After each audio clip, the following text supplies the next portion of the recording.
Canım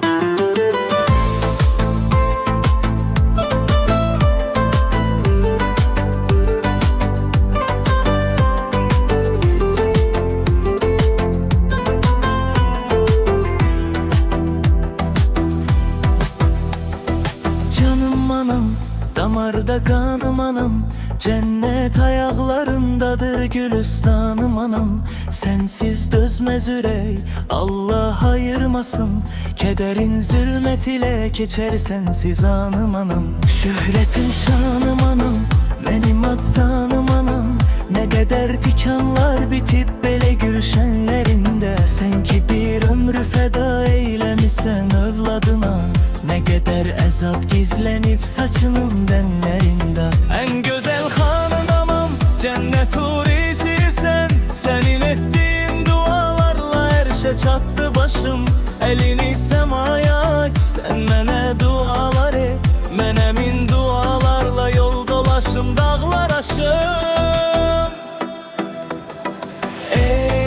Ey sultanım anam, sene kurbandı canım. Attığın atkımların altına torpak olarım.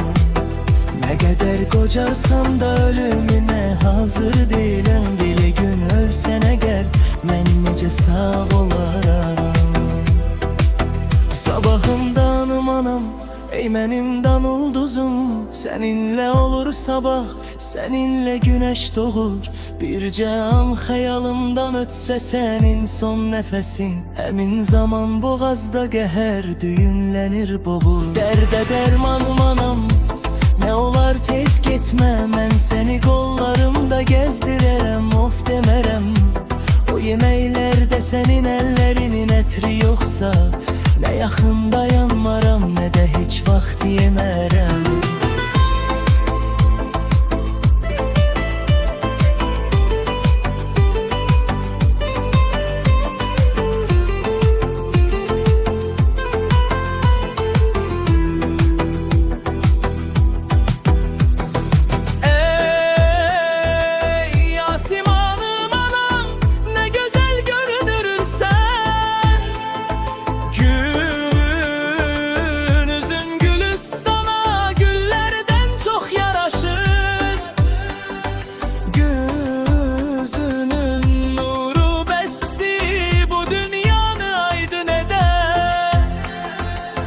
Susuram üzüm gülür, bakıram göz kamaşır.